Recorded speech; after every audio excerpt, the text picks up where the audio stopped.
Proseguimos ahora con la derivación de la siguiente capacitancia o capacidad que existe en el diodo o unión PN. Recuerden que estas diapositivas están tomadas del libro del Dr. Pedro Julián, Principios e Introducción a los dispositivos semiconductores, principios y modelos. Les pido que por favor cotejen todo lo que derivemos acá contra el texto y me hagan llegar cualquier duda o corrección que ustedes noten. Ok, cualquier error que ustedes noten, por favor, háganmelo saber para corregir el video. Ok, ¿qué sucede? Tenemos una segunda capacitancia que no es tan obvia. ¿Por qué? Es fácil intuir la capacitancia de vaciamiento en la unión PN simplemente pues mirando lo que ocurre en términos de las concentraciones de carga a ambos lados de la unión. Tenemos una región de vaciamiento, ¿ok? Acá, entre dos puntos determinados del eje X. Y tengo, por así decirlo, dos conductores no muy buenos, pero aceptables, a ambos lados de esa zona de vaciamiento. O sea, yo puedo visualizar entonces una especie de capacitor acá, simplemente. Recuerden que mis dibujos son muy malos, disculpen. Pensando en que tengo dos placas, que son estas regiones, ¿ok? Semiconductoras con suficientes portadores, y una región donde no tengo portadores. O sea, tengo dos conductores o dos placas y un aislante en el medio. O sea, es fácil pensar que tengo una capacitancia que hasta ahora hemos llamado la capacitancia de vaciamiento. Bueno, ¿qué sucede ahora cuando estamos conduciendo? Recuerden que mi modelo es siempre este. Tengo mi unión PN y tengo una batería conectada a la misma. Bueno, hasta ahora he supuesto que esa batería es constante. Sé que cuando estamos en la zona de vaciamiento, VA es 0, o mejor dicho, cuando estamos con el diodo en equilibrio, VA es igual a 0. Y que haciendo VA negativo, simplemente estoy haciendo más ancho esta zona de vaciamiento. Pero ¿qué pasa cuando VA es mayor que 0? Bueno, esto ya lo hicimos, así que lo voy a pasar por encima rápidamente. Aquí voy a tratar de dibujar lo que ocurre con el perfil de energía. Disculpen. Recordemos que lo que sucede... esto está mal. Vamos a tratar de dibujarlo. Disculpen. Vamos a borrar esto rápidamente acá. Ok. Recuerden que lo que ocurre es que tengo un doblamiento, ¿no? Ok. De energía. De las bandas energéticas a ambos lados. Y eso me permitía que los portadores a ambos lados de la juntura, ok, aquí tenemos los portadores, pues pudieran difundir, ¿no? Para el otro lado, en este caso los electrones y de este lado los huecos. Ocurría lo mismo, ¿no? Mi perfil de portadores. Ahora encontraba que era fácil cruzar la barrera energética porque al aumentar VA disminuía la cuestita, ¿no? La barrera potencial con que se topaban. Y eso me generaba la aparición de estos perfiles de carga. Del lado N, recuerden, perdón, del lado P me aparecían electrones que venían transitando, siendo inyectados a través de la región de vaciamiento del lado N, y del lado N me aparecían huecos, ¿ok? Que venían inyectados del lado contrario, del lado P.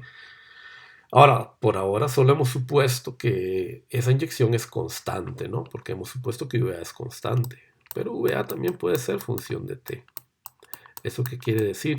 Que este valor de acá no solo es función de estas variables, de la distancia que hay acá a la unión, el x sub p, el x sub n del lado n y el menos x sub p del lado p, sino que también es función. Entonces aquí yo podría en realidad decir que este p sub n es función no solo de xn, sino que también es función de t, porque VA es función de t. Y lo mismo pasa acá, ¿no?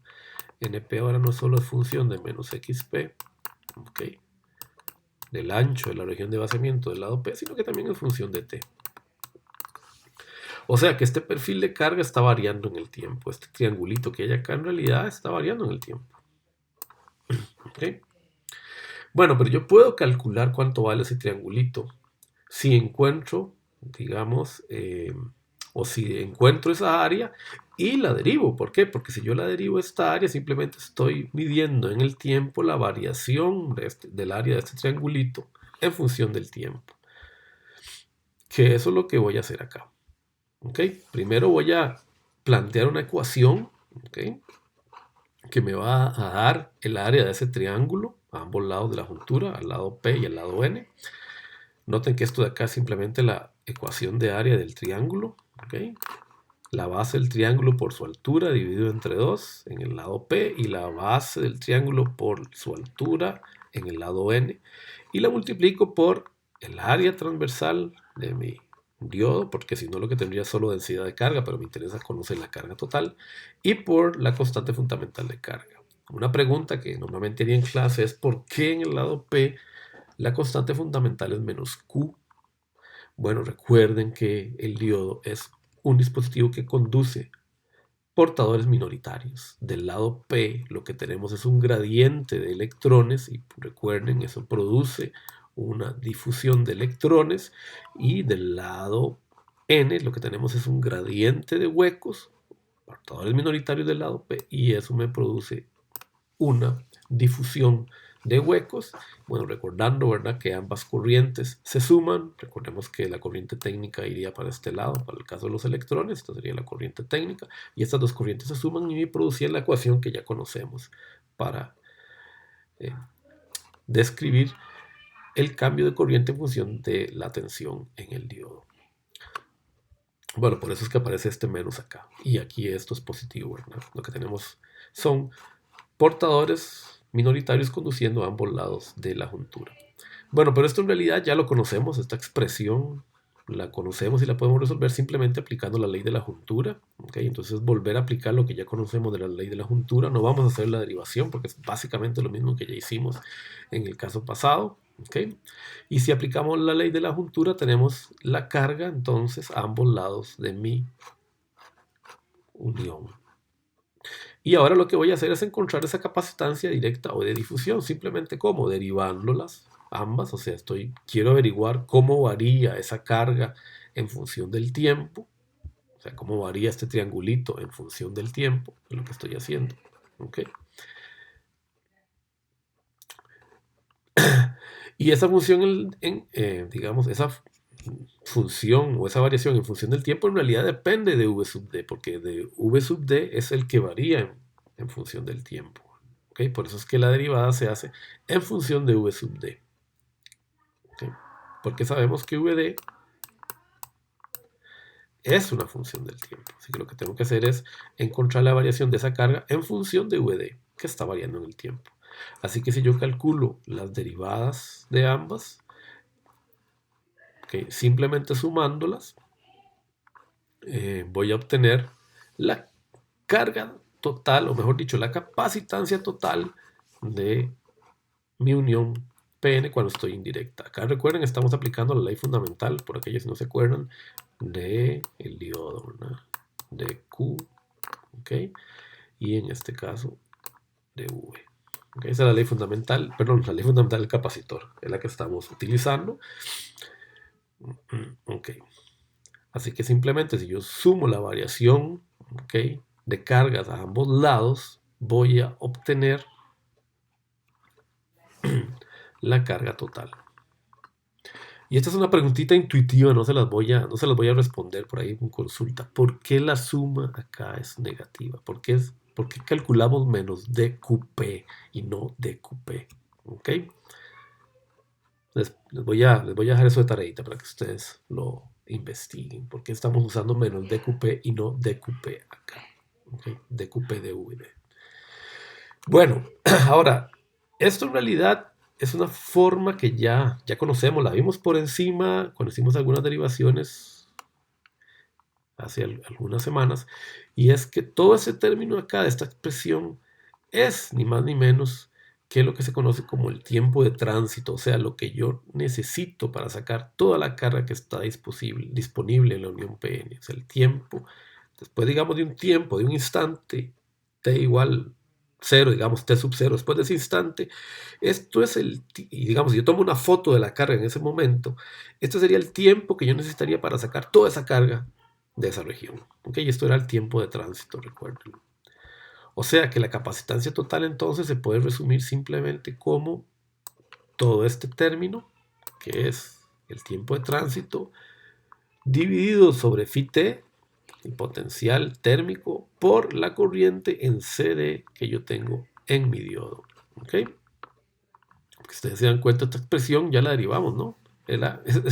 Es básicamente la misma, muy similar a la que ya conocemos, ¿ok?